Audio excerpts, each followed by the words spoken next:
ابھی تازہ مقبول سلفی صاحب کی ایک تحریر سامنے آئی ہے، اور میں بتا دوں کہ جتنے بھائی ہیں ہمارے اختلاف والے جو اختلاف کو ہوا دے رہے ہیں صرف ایک مسئلے میں، باقی سارے مسئلوں میں اتحاد کی بات کرتے ہیں، ان سب کی تحریر ایک سی ہوتی ہے، سب کا مضمون ایک سا ہی ہوتا ہے۔ تمام مضامین میں یہ دیکھنے کی کوشش کرتا ہوں کہ محترم نے مطلع کی کیا حد بتائی ہے اور مطلع کی حد پر دلیل کیا دی ہے۔ اختلاف مطلع کے قائلین، اختلاف مطلع کے اعتبار کے قائلین، اختلاف رؤیت کے قائلین، اب دیکھیں جتنی منہ اتنی بات، بعد میں 500 کلومیٹر کہا، کسی نے 1000 کلومیٹر کہا، کسی نے 550 کلومیٹر کہا، جتنی منہ ہو اتنی بات۔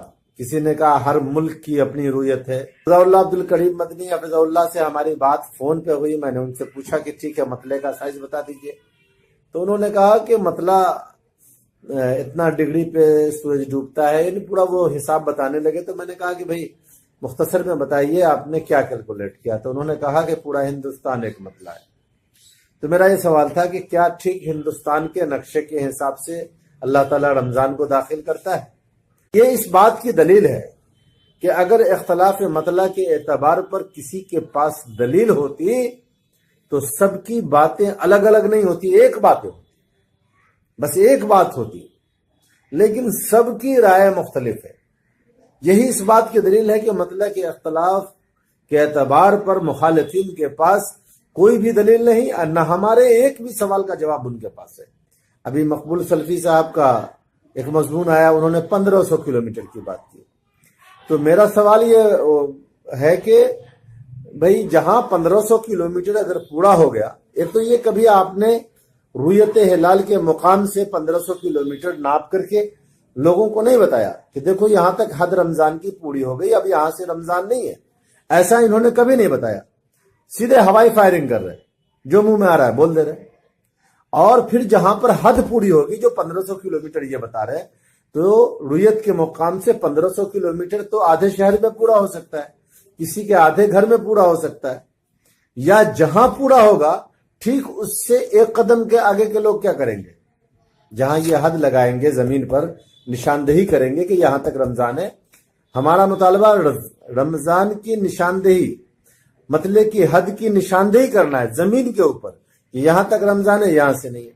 ایسا یہ نہیں کرتے، پورے مضمون کے اندر ہوا بازی ہوتی ہے، جہاں کی رویت نہیں لی گئی وہاں کی رویت نہیں لی گئی۔ ہم نے ان سے سوال کیا تھا مقبول صاحب سے، انہوں نے اپنے ایک پیج اسلامیات پہ اپنا مضمون پوسٹ کیا، تو میں نے سوال کی شکل میں ان سے کچھ استفسار چاہا کہ بھائی یہ چیزیں مجھے سمجھ میں نہیں، یہ آپ نے نہیں بتایا، اس کو واضح نہیں کیا، مطلع کی حد وضاحت سے نہیں بیان فرمایا۔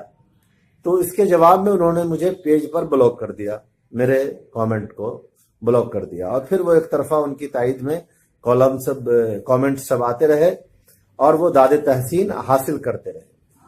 تو اس طریقے سے یہ معاملہ ہوا۔ میرا سوال یہ بنتا ہے، اگر کسی شخص نے چاند نہیں دیکھا تو وہ شہادت قبول کرے گا یا نہیں؟ اگر کرے گا تو کتنی دور تک کی؟ اس کو واضح روشن دلیل برہان سے بتائے۔ آپ کہتے ہیں نا دوسرے مسئلے میں قرآن کی آیت پڑھتے ہیں، فَقُلْ هَاتُوا بُرْحَانَكُمْ إِن كُنتُمْ صَادِقِينَ، سچے ہو تو برہان لاؤ۔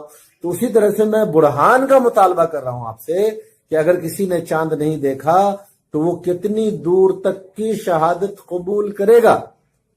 اس کو واضح روشن دلیل برہان سے اس کا جواب دیں، کسی کا قول نہ پیش کریں، کسی علم فلکیات کی طرف نہ دوڑائیں۔ کوئی شخص جو ہے وہ علم فلکیات کے حوالے کر رہا ہے، یعنی پوری منمانی چل رہی ہے، لوگ خود سے اپنے منمانہ ڈھنگ سے رمضان اور عید کو فکس کر رہے ہیں بلا دلیل۔ بس یہ ہم نے اپنے خود کے گمان سے یہ چیز سمجھ لیا کہ ہاں یہ رمضان یہاں تک منائی جا سکتی ہے، اس طرح سے بات کرتے ہیں جیسے کہ یہ تکمیل دین سے باہر کا معاملہ ہو۔ تو میرے بھائیو، یہ مسئلہ نہایت میں جس کو روز بروز پیچیدہ بنایا جا رہا ہے۔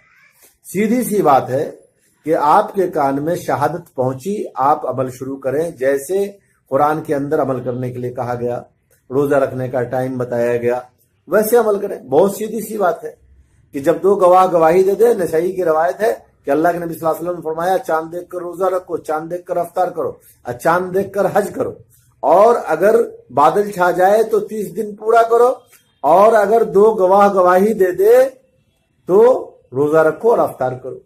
یہ اللہ کے نبی صلی اللہ علیہ وسلم کی حدیث ہے۔ کتنی صاف اور واضح حدیث ہے کہ بدلی چھا گئی، کہیں سے خبر نہیں آئی تو 30 دن پورے کرنے ہیں، یا پھر یہ کہ دو گواہ گواہی دے دے تو پھر اسے تسلیم کر لینا ہے۔ اس میں نہ کوئی قید اللہ کے نبی صلی اللہ علیہ وسلم سے ثابت ہے، نبی صلی اللہ علیہ وسلم سے نہ کوئی قید ثابت ہے، نہ کوئی آپ صلی اللہ علیہ وسلم نے اس کی کوئی حد بتائی ہے۔ یہ حکم عام ہے پوری امت کے لیے۔